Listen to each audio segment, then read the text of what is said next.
Master's book, Autobiography of a Yogi, is filled with wonderful stories about his life. And when he was just a teen, and a younger boy too, his family and his friends called him Mukunda. Now in this story we're about to share with you, Mukunda is challenged by his older brother, Ananta. Actually, his faith is challenged, his faith in God. Ananta presents a dare, if you will, and of course, Mukunda is up to the challenge. Today we present to you Two Penniless Boys in Brindaban.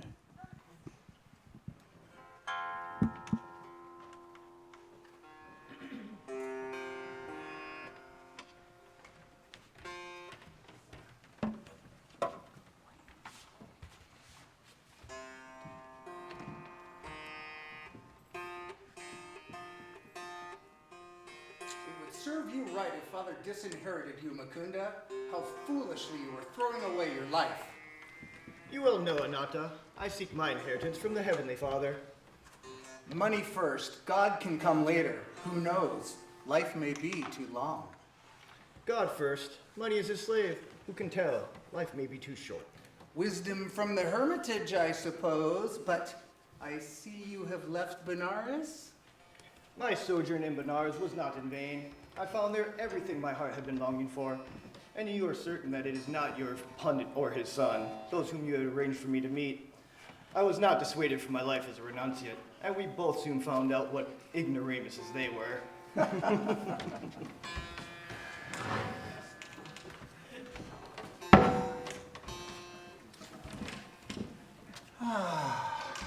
Well, what are your plans, my wandering brother? Jitendra persuaded me to Agra. We are to view the beauties of the Taj Mahal here. And then we will go and meet my newly found guru, who has a hermitage in Sempur. Well, you must be tired from your train trip. Let's ready ourselves for dinner.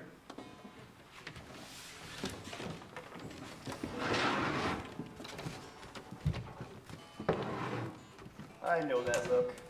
A plot is brewing.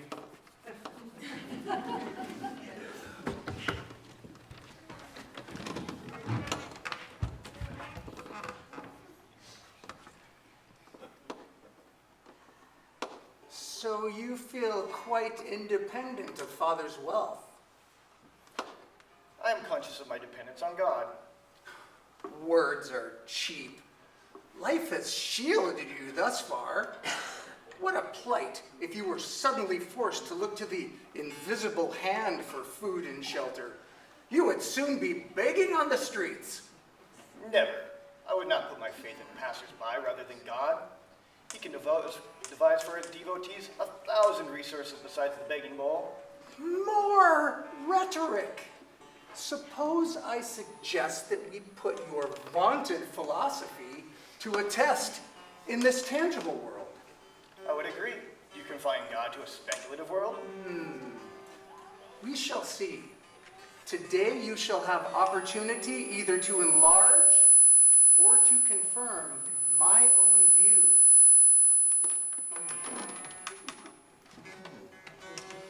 I propose that we send you and your fellow disciple Jitendra this morning to the nearby city of Brindaban.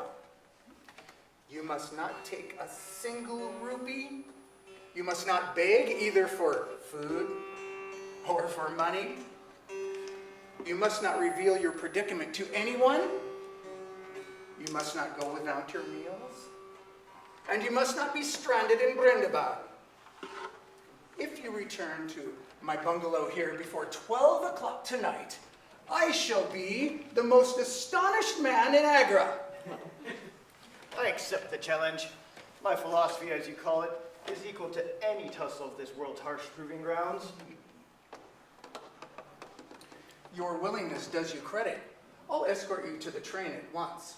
And you must go along as a witness and very likely a fellow victim.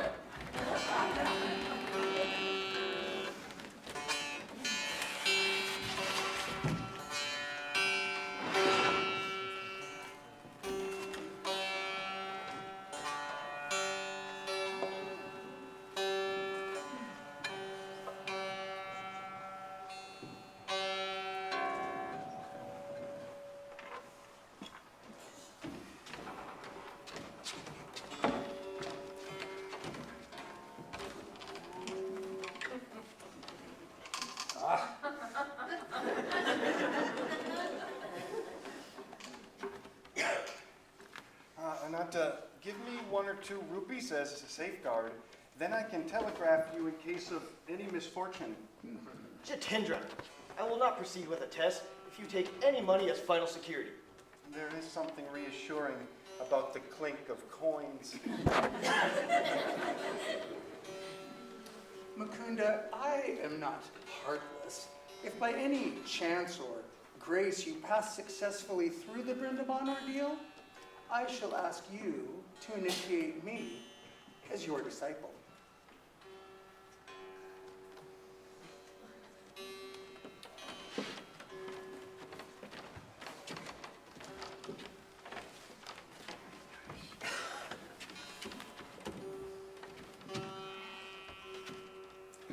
I see no sign that God is going to supply our next meal. Be quiet, Doubting Thomas. The Lord is working with us. Can you also arrange that he hurry? Already, I am famished merely at the prospect before us. I left Benares to view the Taj's mausoleum, not to enter my own. Cheer up, Jitendra.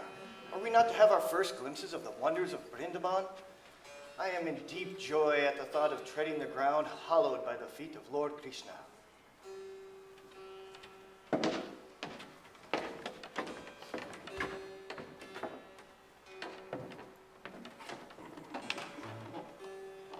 Young lads, do you have friends in Brindaban? None of your business. You are probably flying away from your families under the enchantment of a stealer of hearts. I'm of devotional temperament myself. I'll make it my positive duty to see that you receive food and shelter from this overpowering heat. No, sir. Let us alone. You are kind, but you are mistaken in judging us to be truants from home.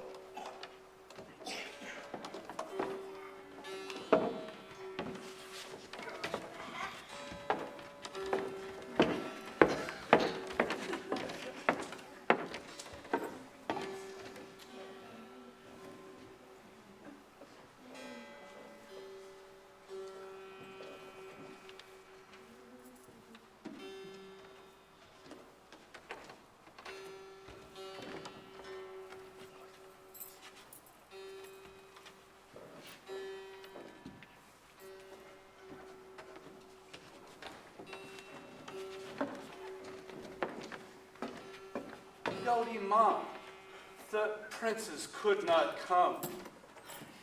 At the last moment, their plans went awry.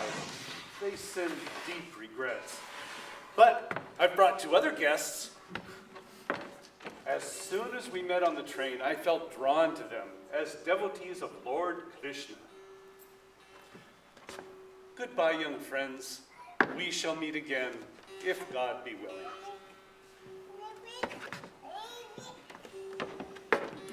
You are welcome here. Please come and have a seat. You could not have come on a better day.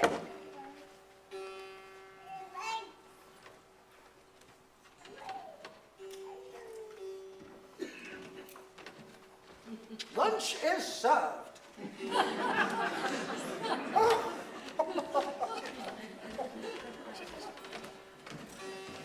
This is fit for princess indeed, honored mother. What your royal patrons could have found more urgent than attending this banquet, I cannot imagine. You have given us a memory for a lifetime.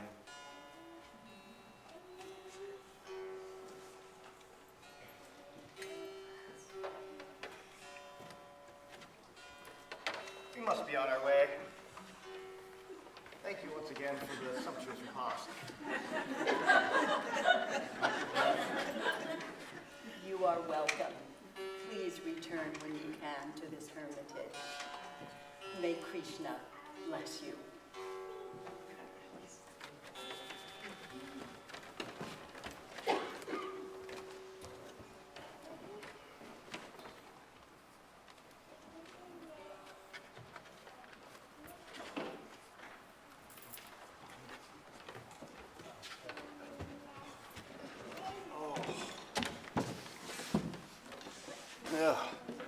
A fine mess you've gotten me into. Our luncheon was only accidental good fortune. How are we going to see the sights of this city without a single pice between us? And how on earth are you going to take me back to Ananta's? You forget God quickly now that your stomach is filled. How short is human memory for divine favors? I am not likely to forget my folly in venturing out with a madcap like you. Be quiet, Jitendra. The same Lord who fed us will show us Brindaban and return us to Agra.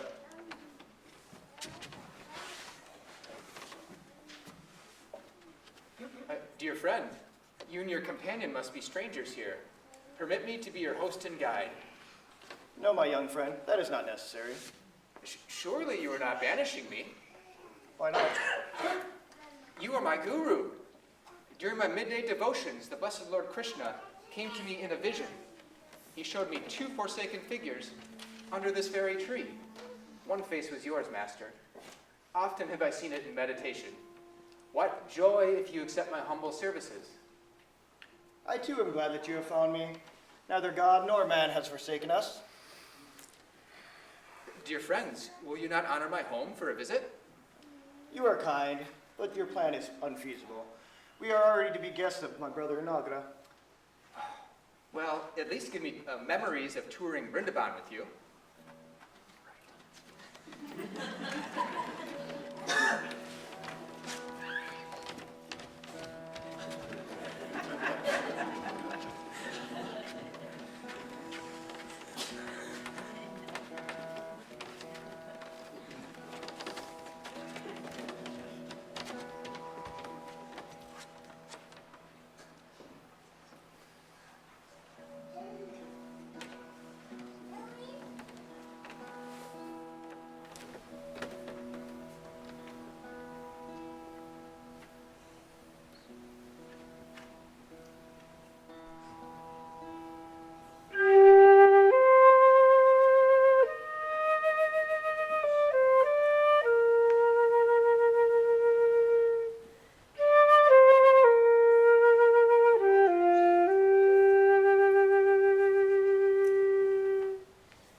Excuse me while I get some sweetmeats.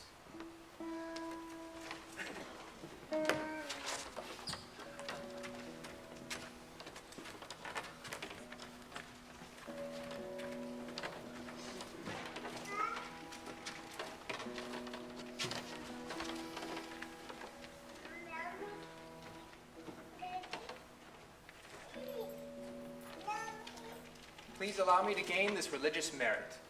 Humble me by accepting these rupee notes and 2 tickets to Agra.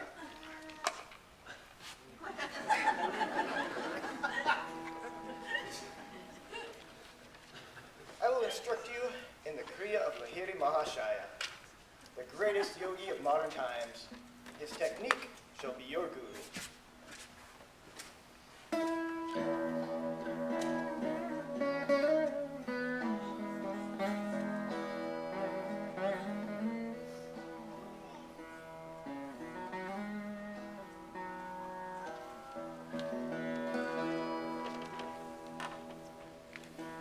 Kriya is your Chittamani, a gem with the power to grant your desires. The technique, which as you see is simple, embodies the art of the quickening of man's spiritual evolution. Hindu scriptures teach us that the incarnating ego requires 1,000,000 years to obtain liberation from Maya. This natural period is greatly reduced through Kriya Yoga.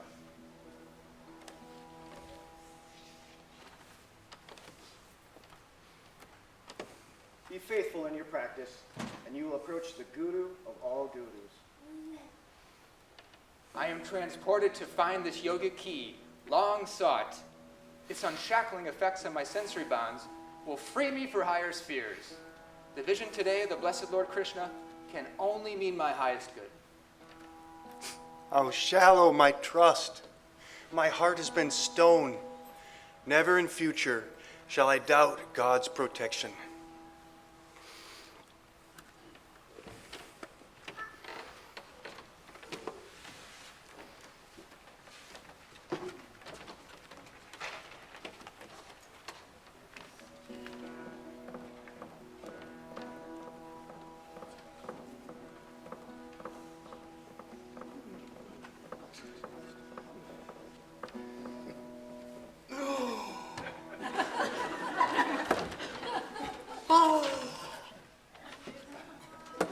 Jitendra! The truth! Has not this youngster been staging a holdup?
The law of demand and supply reaches into subtler realms than I had supposed.